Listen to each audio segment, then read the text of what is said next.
So truckers ਦਾ protest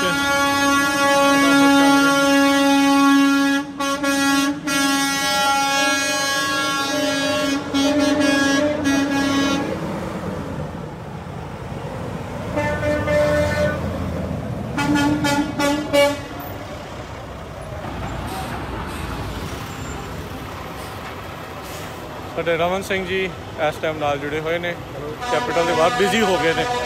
ਇੱਧਰ ਜਕਾਰਾ movement ਤੋਂ ਨੈਨਦੀਪ ਸਿੰਘ ਜੀ, ਸਤਿ ਸ਼੍ਰੀ ਅਕਾਲ ਜੀ। ਤੁਸੀਂ ਵੀ ਪਹੁੰਚੇ ਹੋ ਫਰੈਸਨੋ ਤੋਂ ਜੀ? ਵਾਹਿਗੁਰੂ ਜੀ ਕੀ ਫਤਿਹ। ਪੰਜਾਬੀ ਰੇਡੀਓ ਦੇ ਸਰੋਤਿਆਂ ਨੂੰ ਤੇ ਬਿਲਕੁਲ ਜੀ ਅਸੀਂ ਮਤਲਬ ਹਮੇਸ਼ਾ ਅਸੀਂ ਖੜੇ ਹੋਣਗੇ ਤੇ ਖੜੇ ਰਹਿਣਗੇ ਮਤਲਬ ਸਾਡੀ ਕਮਿਊਨਿਟੀ ਦੇ ਨਾਲ। ਸੋ ਹੋਰ ਨੈਨਦੀਪ ਤੁਸੀਂ ਆਏ ਆ, ਕੀ ਤੁਹਾਨੂੰ ਲੱਗਦਾ ਵੀ ਹੋਰ ਜਿਹੜੇ ਇਸ਼ੂਜ਼ ਜਿਹੜੇ ਇਹਨਾਂ ਦੇ ਆ ਐਜ਼ ਏ ਕਮਿਊਨਿਟੀ ਤੁਹਾਡੀ ਇੱਕ ਆਰਗੇਨਾਈਜੇਸ਼ਨ ਆ, ਸੋ ਡਾਇਰੈਕਟਲੀ ਤੁਸੀਂ ਇਹਨਾਂ ਦੇ ਨਾਲ ਜਿਹੜਾ ਜੁੜੇ ਹੋਏ ਆ ਕਿਉਂਕਿ ਆਮ ਪ੍ਰੀਟੀ ਸ਼ੋਰ ਤੁਹਾਡੇ ਵੀ ਜਿਹੜੇ ਬੱਚੇ ਨਾਲ ਜੁੜੇ ਆ ਉਹ ਟਰੱਕਿੰਗ ਦੇ ਨਾਲ ਡਾਇਰੈਕਟਲੀ ਇਨਵੋਲਵ ਨੇ। ਸਾਡੇ ਮੈਂਬਰ ਇਹਦਾ ਵੀ ਪਿਤਾ ਜੀ ਮਤਲਬ ਟਰੱਕ ਡਰਾਈਵਰ ਆ, ਉਹ ਵੀ ਮਤਲਬ ਪਹੁੰਚਿਆ ਹੋਇਆ ਖਾਸ ਕਰਕੇ। ਸੋ ਤੁਹਾਨੂੰ ਕੀ ਲੱਗਦਾ ਜਿਹੜਾ ਡੀਸੀ ਦੇ ਵਿੱਚ ਪ੍ਰੋਟੈਸਟ ਹੋ ਰਿਹਾ ਤੇ ਜਿਹੜਾ ਇੱਥੇ ਇਸ ਟਾਈਮ ਸਾਥ ਦੇ ਰਹੇ ਆ, ਇਸ ਤੋਂ ਬਾਅਦ ਤੁਹਾਨੂੰ ਲੱਗਦਾ ਵੀ ਹੋਰ ਵੀ ਕਿਤੇ ਕੁਛ ਇੱਦਾਂ ਅਜਿਹਾ ਹੋ ਸਕਦਾ ਹੈ? ਬਿਲਕੁਲ ਆਈ ਥਿੰਕ ਬਸ ਥੋੜ੍ਹਾ ਦਿਮਾਗ ਲਾਉਣਾ ਹੈ ਕਿ ਆਪਾਂ ਹਰ ਇੱਕ ਇਸ਼ੂ ਮਤਲਬ ਸਿਰਫ ਇੱਕੋ ਸੋਲਿਊਸ਼ਨ ਇੱਕੋ ਹੱਲ ਨਹੀਂ ਹੁੰਦੀ ਹੈ। ਤੁਸੀਂ ਮਤਲਬ ਥੋੜ੍ਹੀ ਰਿਸਰਚ ਕਰਕੇ ਪਰ ਹਰ ਇੱਕ ਮਤਲਬ ਇਸ਼ੂ ਜੇ ਆਪਾਂ ਇਕੱਠੇ ਹੋਣਗੇ ਦਿਮਾਗ ਲਾਏਂਗੇ ਚਲੋ ਬਹੁਤ ਵਧੀਆ ਆ। ਸੋ ਆਲਰੇਡੀ ਕਾਫੀ ਮੇਨ ਮੀਡੀਆ ਦੇ ਵੱਲੋਂ ਇਹਨਾਂ ਦੀ ਕਵਰੇਜ ਇਸ ਪ੍ਰੋਟੈਸਟ ਦੀ ਜਿਹੜੀ ਉਹ ਹੋ ਚੁੱਕੀ ਹੈ। ਇੱਥੋਂ ਦੇ ਲੋਕਲ ਜਿੰਨੇ ਵੀ ਟੀਵੀ ਚੈਨਲਸ ਆ ਉਹਨਾਂ ਨੇ ਇਹਨਾਂ ਨੂੰ ਜਿਹੜਾ ਉਹ ਕਵਰ ਕੀਤਾ ਹੈ। ਸੋ ਬਹੁਤ ਵਧੀਆ ਜਿਹੜਾ ਉਹ ਉਪਰਾਲਾ ਆ। ਸੋ ਟਰੱਕਰਸ ਸਵੇਰ ਦੇ ਜਿਹੜੇ ਉਹ ਆਏ ਹੋਏ ਆ, 2 ਵਜੇ ਤੱਕ ਇਹਨਾਂ ਦੇ ਕੋਲ ਟਾਈਮ ਹੈਗਾ ਆ। ਸੋ ਇੱਦਾਂ ਲਗਾਤਾਰ ਜਿਹੜੇ ਪ੍ਰੋਟੈਸਟ ਦੇ ਵਿੱਚ ਆ ਰਹੇ ਨੇ। ਹੁਣ ਤਾਂ ਮੈਂ ਦੇਖ ਰਿਹਾ ਸੀਗਾ ਵੀ ਕਈ ਹੋਰ ਗੱਡੀਆਂ ਲੈ ਕੇ ਵੀ ਲੋਕ ਜਿਹੜੇ ਦੂਰੋਂ ਨੇੜਿਓਂ ਉਹ ਪਹੁੰਚ ਰਹੇ ਹੈਗੇ ਨੇ।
ਜਿਹੜੇ ਲੋਕ ਸਟੈਂਡਿੰਗ ਪ੍ਰੋਟੈਸਟ ਦਾ ਕਰ ਰਹੇ ਆ ਪਿਕਚਰਸ ਲੈ ਕੇ ਮੇਰਾ ਫੋਨ ਹਾਂ ਆਪਾਂ 에ਅਰ ਡ੍ਰੌਪ ਕਰ ਲਾਂਗੇ ਹੁਣੇ। ਮੇਰੇ ਕੋਲ ਆਈਫੋਨ ਹੀ ਹੈ। ਆਈਫੋਨ ਤੋਂ ਵਗੈਰਾ ਬੰਦਾ ਵਿਚਾਰਾ ਪਤਾ ਇਹ ਸਾਡਾ ਹਲੇ ਵਾਲਾ ਬੰਦਾ ਆ। ਗੂਗਲ ਡਰਾਈਵ ਕਰਦੇ ਹੋ ਚਲ।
बिल्कुल प्रोटेस्ट लगातार ਜਿਹੜਾ ਚੱਲ ਰਿਹਾ ਆ ਤੇ ਥੋੜੇ ਚਿਰ ਲਈ ਆਪਾਂ ਜਿਹੜਾ ਇੱਥੋਂ ਰੁਕਦੇ ਆ ਤੇ ਫਿਰ ਆਪਾਂ ਮੁੜ ਕੇ ਦੁਬਾਰਾ ਵਾਪਸ ਜਿਹੜੇ ਉਹ ਆਉਂਦੇ ਆ ਤੇ ਇਦਾਂ ਹੀ ਗੱਲਾਂ ਬਾਤਾਂ ਜਿਹੜੀਆਂ ਆਪਾਂ ਤੁਹਾਨੂੰ ਇੱਥੋਂ ਦਿਖਾਵਾਂਗੇ ਕੀ ਕੁਝ ਚੱਲ ਰਿਹਾ ਹੈ।